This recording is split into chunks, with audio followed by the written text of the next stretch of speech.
इनके FDI proposal को approval मिल गई, फिर एमएससीआई बैलेंसिंग के तहत इसमें फंड आएगा। बहुत सारे डेवलपमेंट्स भारतीय एयरटेल में हुए और पिछले 2-3 दिनों से इसमें हरकत शुरू हुई है और मैं लगता है कि अब इसकी जो री रेटिंग हो रही है, चाहे वो जिसकी भी रिपोर्ट आप देखें, मॉर्गन स्टैनली देखें, नोबलक देखें, सबके टारगेट 700-800 तक पहुंच रहे हैं, 700 से ज्यादा के टारगेट भी दिए जा रहे हैं। तो मुझे लगता है कि आज भारतीय पर नजर रखना चाहिए, एक अच्छी तेजी इसमें बनेगी। अच्छा, नजर रखिएगा अल्फा जियो पर। याद करिए हम लोग कहते थे कि सरकार चाहती है कि 500 ब्लॉकों का ऑक्शन करें 2 से 3 साल में। इस तरह की देखिए रिपोर्ट्स पहले आ रही थी जब सरकार राहत पैकेज का ऐलान कर रही थी, और अब जब ये आत्मनिर्भर भारत पैकेज के तहत देखिए सरकार ने इस तरह की बातें की थी। अब देखिए वो जो सारे ऐलान थे वो अब दरअसल रूप अपना ले रहे हैं, हकीकत बनते हुए नजर आ रहे हैं। और ये जो माइनिंग एक्टिविटी को बढ़ावा देने वाली बात है, इससे देखिए मुझे लगता है कि इस तरह के स्टॉक्स में भी फायदा होगा, क्योंकि ये कंपनी माइनिंग से पहले देखिए सेस्मिक सर्विस करती है। हालांकि ये 5% का सर्किट फिल्टर अब हो चुका है, लेकिन ये स्टॉक वापस से अब मूव करता हुआ आपको नजर आएगा। आशापुरा माइन कैम यहाँ पर भी देखिए तेजी देखने को मिलेगी। हालांकि यहाँ पर 5% का सर्किट है, अगर ये सर्किट पे नहीं खुले तो यहाँ पर मौके होंगे, क्योंकि आज ये अप्रूवल आता हुआ नजर आएगा और उसके बाद फिर बजट में हो सकता है आपको ये ऐलान होता हुआ दिखे। इसका औपचारिक तौर पर कैबिनेट की मंजूरी के बाद फिर ये बजट में पहुंचेगा, क्योंकि अमेंडमेंट करने के लिए कैबिनेट की मंजूरी लेनी पड़ती है। मुझे लगता है इस तरह के स्टॉक्स आज आपको दौड़ लगाते हुए नजर आएंगे। हिंदुस्तान जिंक को भी मैंने अपनी टीम में शामिल किया है, यहाँ पर भी अच्छी रैली आज के सत्र में देखने को मिल सकती है।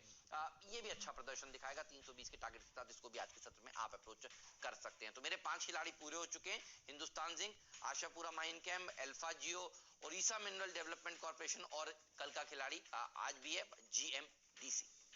चलिए अगला स्टॉक है मेरा टेक महिंद्रा, और इसमें भी एक डेवलपमेंट हुआ है। वैसे भी आईटी स्टॉक्स तो रडार पर लगातार बने हुए तेजी बना रहे हैं, लेकिन इन्होंने एक पेमेंट टेक्नोलॉजी का अपना पूरा स्टेक जो है $9 बिलियन में खरीद लिया है वापस। तो रडार पर रखिएगा, इस तरह की छोटी छोटी खबरें टेक कंपनीज के लिए काफी बड़ी होती है। भारत रसायन, जो पिछले दिनों बोर्ड बैठक की बात आई थी, कल इनकी बोर्ड बैठक हुई और उसमें 11,500 रुपए के प्राइस पे बाईबैक को मंजूरी दी गई है और मुझे लगता है कि स्टॉक में एक बढ़िया तेजी यहां से बनती हुई दिखेगी। पांचवा स्टॉक है फार्मा कंपनी ब्लिस जीवीएस। इसमें भी कल एक फंड बाइंग हुई है। Mauritius based LTS investment fund ने 5,20,000 शेयर 207 रुपए की प्राइस पे खरीदारी करी है। देखिए सीएमपी 205 है, कल डेज हाई पे जाके उन्होंने 207 पे खरीदारी करी है। और इससे पहले सितंबर क्वार्टर में अगर आप ध्यान दें तो वहां एलआईसी ने अपना स्टेक करीब 2% तक बढ़ाया था।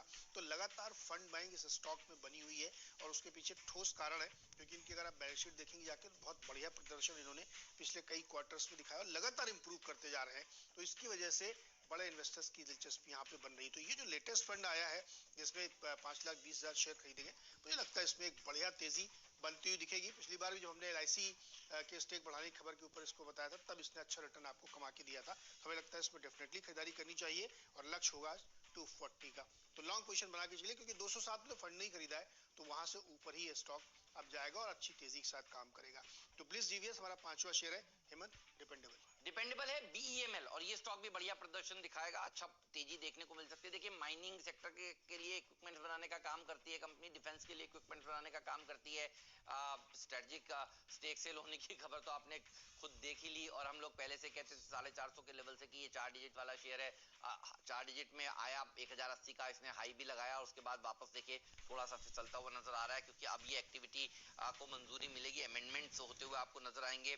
अब मुझे लगता है कि आज फिर इस सेक्टर का दिन है, इस शेयर को नहीं भूलना चाहिए। Mines and minerals development act में जब चेंजेस होंगे और जिससे प्राइवेट निवेश आएगा, तो मुझे लगता है इसके लिए भी एक फायदेमंद खबर है और इसलिए इसको टीम में आज शामिल किया है। तो वापस ये आज 4 डिजिट में आता हुआ आपको दिख सकता है, इसके ऊपर नजर जरूर रहनी चाहिए। ब्रेक के बाद बताएंगे आपको आज का फ्री शेयर कौन सा है और आज का पिंच हिटर स्टॉक कौन सा है।